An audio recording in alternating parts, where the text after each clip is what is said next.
तो hello my dear student, आपका ज्ञान गौतम क्लास में आपका स्वागत है। आज मैं आपके लिए फिर से एक शानदार सा वीडियो लेके आया है जो कि काफी महत्वपूर्ण होने वाला है। इससे पहले मैंने क्लास 10th को ट्रिग्नोमेट्री को पढ़ाया था और आज हम लोग फिर से ट्रिग्नोमेट्री का कुछ इंपॉर्टेंट क्वेश्चन करने वाले हैं बाबू, जो कि आपके सब्जेक्टिव के लिए काफी इंपॉर्टेंट रहने वाला है। मैंने इससे पहले 2 क्वेश्चन बताया था और आज मैंने फिर आपके लिए 2 क्वेश्चन को लिखा है, क्योंकि परीक्षा में इस तरह का क्वेश्चन पूछा ही जाता है। ठीक है, तो बाबू मुझे उम्मीद है कि आप लोग उस वीडियो को देखे होंगे। यदि आप नहीं देखे होंगे तो मैं आपको इस वीडियो के डिस्क्रिप्शन में उसका लिंक डाल दूंगा। और एक चीज और ध्यान रखिएगा, आप अभी तक यदि मेरे इंस्टाग्राम से नहीं जुड़े होंगे, टेलीग्राम से नहीं जुड़े होंगे सॉरी, तो आप मेरे टेलीग्राम चैनल से जुड़ जाइएगा। वहां पे आपको इस चैप्टर इसका जो मैंने क्वेश्चन कुछ मैंने छाट के जो रखा है, जो कि आपके आने वाले 2025 के एग्जाम के लिए काफी इंपॉर्टेंट आने वाला है, आप वहां से उस क्वेश्चन को कर ले लीजिएगा। ठीक है बाबू, चलिए तो हमारे पास बाबू जो क्वेश्चन है वो है, यदि सेक थीटा बराबर 13/12। क्या लिखा हुआ है बाबू? यदि सेक थीटा बराबर 13/12 तो cos theta plus tan theta का मान ज्ञात करना है। देखिए बाबू, इस तरह का सवाल में ना करना कैसे किया जाता है, ध्यान दीजिएगा। सबसे सिंपल सवाल है, 2 नंबर का सवाल है ये। ठीक है, तो क्या दिए हुए बाबू? तो हमें सेक थीटा बराबर दे दिया है 13/12। मतलब एक हमारे पास समकोण त्रिभुज है और आपको पता होना चाहिए कि, ध्यान दीजिएगा, तो कॉस थीटा बराबर क्या होता है? आधार बटा में कर्ण। तो ये जो बाबू होता है सेक थीटा जो होता है वो होता है कर्ण बटा में, इसी का जस्ट उल्टा हो जाता है ये। तो क्या हो जाएगा? साइन थीटा बराबर लंब बटा कर्ण और कॉस थीटा बराबर होता है आधार बटा में कर्ण। यानी कर्ण बटा में हमारे क्या दे दिया है? आधार दे दिया है बाबू।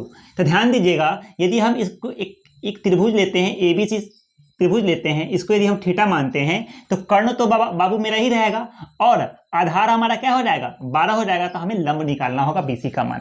तो ध्यान दीजिएगा, इसको कैसे निकालेंगे? तो हमें क्या करना होगा बाबू?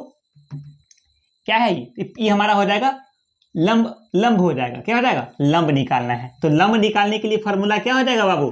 कर्ण स्क्वायर माइनस का आधार स्क्वायर। मतलब पेरपेंडिकुलर, ये हमारा बाबू पेरपेंडिकुलर हो जाएगा, ये हमारा बेस हो जाएगा, ये हमारा हाइपोटेनस हो जाएगा। तो पेरपेंडिकुलर इक्वल टू क्या हो जाएगा? मैं आपको बोल देता हूं, root under hypotenuse square minus क्या हो जाएगा? Base square. तो बाबू ध्यान दीजिएगा, यहाँ पे सबसे पहले हम लोग निकालने वाले हैं लंब। क्यों? कि सर यहाँ पे जो क्वेश्चन दिया है cos theta plus sine theta को जब टेन थीटा का जब मान निकालना है, टेन थीटा का, इसमें हमें जरूरी है, किसका जरूरी है? लंब का जरूरी पड़ेगा। ठीक है, चलिए यहाँ पे हो जाएगा 13 का स्क्वायर माइनस कितना हो जाएगा? 12 का स्क्वायर। और 13 का स्क्वायर कितना होता है बाबू? तो 169 होता है। और 12 का कितना होता है? 144। यदि इसमें से हम माइनस करेंगे तो 5 में से 4 गया, 9 में से 5 क्या जाएगा? 4 जाएगा, तो 5, ये हमारा हो जाएगा 2, यानी 25। अब 25 का रूट कितना होता है बाबू? 5 होता है। मतलब हमारा जो बाबू लंब निकला है, लंब जो निकला है बाबू कितना हो गया? 5। ठीक है, चलिए अब हम इस त्रिभुज के हिसाब से बैठा लेते हैं। यहाँ पे कॉस थीटा बराबर क्या होता है? मैंने आपको बताया है कि कॉस थीटा का फॉर्मूला होता है आधार बटा में कर्ण। आधार बटा में क्या होता है? आधार बटा में कर्ण। कॉस थीटा बराबर क्या हो जाएगा बाबू? आधार बटा में कर्ण। और टेन थीटा बराबर क्या होता है? लंब बटा में आधार। हमें तो आधार भी पता है, आधार भी पता है ना। आधार हमारा क्या है? बेस। ये हमारा बेस पता है, हमें आधार हमें पता है। यानी देख लीजिए आधार कितना है, चलिए लेंगे बाबू 12 बटा में क्या हो जाएगा? कर्ण हो जाएगा 13। अब प्लस लंब कितना दिए हुए हैं? तो लंब दिए हुए हैं हमारा यहाँ पे बाबू, ध्यान दीजिएगा, लंब अभी 5 निकला है और आधार कितना है? तो हमारा 12 है। ठीक है, चलिए और बाबू ध्यान दीजिएगा, यहाँ पे कोई दिक्कत? चलिए यहाँ पे हम लोग क्या करते हैं, इस दोनों का लघुत्तम लेंगे। तो लघुत्तम तो नहीं निकलने वाला, क्या नहीं निकलेगा? निकलेगा क्या? मतलब कि आपका कोई कॉमन तो नहीं होगा, इसलिए क्या करेंगे? गुना करेंगे इसमें। तो क्या हो जाएगा? 13 दाही की 130, 13 दूना में 26, यानी हमारा क्या हो जाएगा बाबू? तो ये हो जाएगा हमारा 6, 5 और 1, 156 हो जाएगा हमारा लघुत्तम। गुना कर लेंगे, 13 दाही के 130, 13 दूना में 26, तो 156 हमारा आ जाएगा। इस तरह से मैंने आपको निकाल के बताया कि 156 हुआ गुना करने पे। क्या हो जाएगा? तो यहाँ पे जब भाग करेंगे इससे, तब बाबू हो जाएगा 12। कितना हो जाएगा? 12 हो जाएगा। तो 12 में जब 12 से गुना होगा तो कितना हो जाएगा? 144। इसमें करेंगे तो बाबू कितना हो जाएगा? 13। 12 में से भाग करेंगे 13 हो जाएगा। 13 5 कितना हो जाएगा बाबू? 65। ध्यान दीजिएगा, 5 4 9 हो जाएगा, 6 4 10 हो जाएगा, 5 4 9 हो जाएगा, 6 4 14 और 6 20, 20 बटा में 156 हो जाएगा। यही हमारा बाबू क्या हो जाएगा? इसका आंसर हो जाएगा।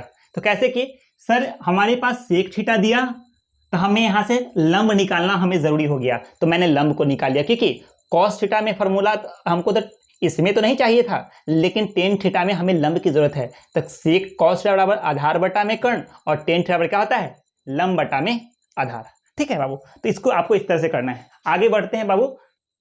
हमारे पास जो अगला क्वेश्चन है बाबू वो है कि यदि टेन ए बराबर क्या है √3 तो 1 माइनस कॉस स्क्वायर थीटा बटा में 3 माइनस साइन स्क्वायर थीटा का मान निकालना है। हमें क्या दे दिया है बाबू, तो टेन ए बराबर दे दिया है √3। तो टेन थीटा का फॉर्मूला क्या होता है, लंब बटा में आधार। एक समकोण त्रिभुज लेते हैं बाबू, और इसको यहाँ पे ए ले लेते हैं, इसको बी लेते हैं, इसको सी ले लेते हैं।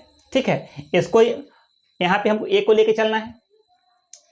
तो टेन थीटा वाला फॉर्मूला क्या होता है, टेन, इसमें कुछ नहीं है तो आधार कितना होगा, बेस कितना होगा इसका, 1 होगा। इसमें कुछ नहीं तो 1 दिया हुआ है ना, तो टेन थीटा लंब बटा आधार, यानी लंब और बटा में हमें आधार मिल गया है। ठीक है, तो हमें क्या निकालना होगा, कर्ण निकालना होगा, क्योंकि यहाँ पे कॉस थीटा है। तो कर्ण निकालने के लिए क्या करेंगे बाबू, तो हाइपोटेनस, ध्यान दीजिएगा मैं इंग्लिश में भी लिख दे रहा हूँ आपको, यदि आप इंग्लिश मीडियम के होंगे तो आपको समझ में आ जाएगा। तो हाइपोटेनस निकालने के लिए क्या हो जाएगा बाबू, तो परपेंडिकुलर का स्क्वायर कर देंगे और प्लस बेस का स्क्वायर कर देंगे। यहाँ पे क्या हो जाएगा, ये आपको परपेंडिकुलर मान, इसको थीटा मानेंगे तो हमारा परपेंडिकुलर हो जाएगा, ये हमारा बेस 1 हो जाएगा। तो बाबू ध्यान दीजिएगा, यहाँ पे हो जाएगा p का स्क्वायर है बाबू दिए हुए, तो p यहाँ पे क्या रहेगा, √3 का होल स्क्वायर, अब प्लस 1 का स्क्वायर, तो √3 का होल स्क्वायर क्या हो जाएगा 3, और 1 का स्क्वायर 1 हो जाएगा, तो हो जाएगा √4, और √4 का हमारा क्या हो जाएगा 2, यानी हमारा जो हाइपोटेनस निकला है बाबू, कर्ण जो निकला है वो हमारा हो गया 2। ठीक है, चलिए अब हमें मान किसका निकालना है, तो हमें मान निकालना है, सर हमें तो हाइपोटेनस पता करना था ना, निकल गया। चलिए 1 माइनस कॉस स्क्वायर ए बटा में 3 माइनस, ध्यान दीजिएगा 3 माइनस साइन स्क्वायर ए का मान निकालना है। तो 1 बटा में कॉस स्क्वायर का फॉर्मूला क्या होता है बाबू, तो मैंने आपको जस्ट बताया है, ध्यान दीजिएगा, यदि आप नहीं लिखे यहाँ पे लिख लीजिएगा, साइन थीटा बराबर होता है लंब बटा में कर्ण। क्या होता है बाबू, लंब बटा में कर्ण। और कॉस थीटा बराबर क्या होता है, तो कॉस थीटा बराबर होता है आधार बटा में कर्ण। क्या होता है बाबू, आधार बटा में कर्ण। कॉस थीटा बराबर क्या होता है, साइन थीटा बराबर लंब बटा कर्ण, और कॉस थीटा बराबर होता है आधार बटा कर्ण। तो साइन का और टेन थीटा का याद रखिएगा बाबू, टेन थीटा का फॉर्मूला होता है लंब बटा में आधार, ये तो आपको याद रखना है। और बस इसी को आप उलट दीजिएगा तो हो जाएगा कॉसेक हो जाएगा, साइन का कॉसेक और कॉस का सेक हो जाएगा। बस आपको इसका उलट देना है, वैल्यू को ऊपर से नीचे कर देना है, नीचे से ऊपर कर देना है, कोई दिक्कत। चलिए, तो यहाँ पे बाबू मैंने आपको बताया कि कॉस थीटा का फॉर्मूला होता है आधार बटा में कर्ण, यानी आधार हमें कितना मिला, यानी कर्ण तो हमारा हाइपोटेनस हो गया ये बाबू, ध्यान दीजिएगा। तो यहाँ पे आधार कितना है हमारा, तो आधार बोलिएगा कि सर 1 है, तो 1, और कर्ण कितना मिला, तो आधार बटा में कर्ण है ना, तो कर्ण मिला 2, तो 2 इसका क्या करेंगे, होल स्क्वायर करेंगे।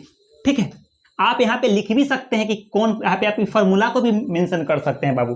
ठीक है, चलिए आगे बढ़ते हैं। यहाँ पे 3 माइनस और साइन थीटा का फॉर्मूला क्या होता है, लंब बटा में कर्ण। तो लंब हमारा √3 है और कर्ण हमारा 2 है, इसका भी होल स्क्वायर कर देंगे। तो क्या हो जाएगा बाबू, 1 माइनस 1 का स्क्वायर 1। तो बाबू हमारे पास क्या था, ध्यान दीजिएगा, 1 माइनस 1/2 का होल स्क्वायर था। तो क्या करेंगे, एक तो यहाँ 1 लिख देंगे, माइनस 1 का स्क्वायर 1 होगा, और 2 का स्क्वायर का वो कितना हो जाएगा 4, और बटा में क्या करेंगे 3 का 3 कर देंगे, और माइनस √3 का स्क्वायर क्या हो जाएगा 3, और 2 का स्क्वायर हो जाएगा बाबू 4। अब क्या करते हैं, इस दोनों का लघुत्तम ऊपर वाला को लेंगे, तो यहाँ पे हो जाएगा 4, यहाँ पे बटा में कुछ नहीं तो 1 है, यानी 4 माइनस 1, और बटा में क्या हो जाएगा 3, यानी यहाँ पे कुछ नहीं करेंगे तो 1 है, लघुत्तम हो जाएगा 4, तो 4 ते कितना हो जाएगा बाबू 12, अब माइनस कितना हो जाएगा 3, 4 एकम 4, यहाँ पे कुछ नहीं तो कितना आ जाएगा 4, 4 ते 12। अब क्या करते हैं, ये 4 से 4 यहाँ पे हो जाएगा कैंसिल, यहाँ पे 3 बटा में कितना हो जाएगा 9, 4 में से 1 जाएगा 3, अब 12 में से 3 जाएगा तो 9, इससे कट जाएगा तो क्या हो जाएगा 1 बटा में 3, हमारा आंसर हो जाएगा।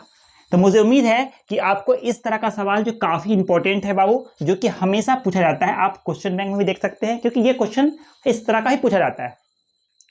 तो आज के लिए इतना ही, मिलते हैं अगली वीडियो में। जय हिंद।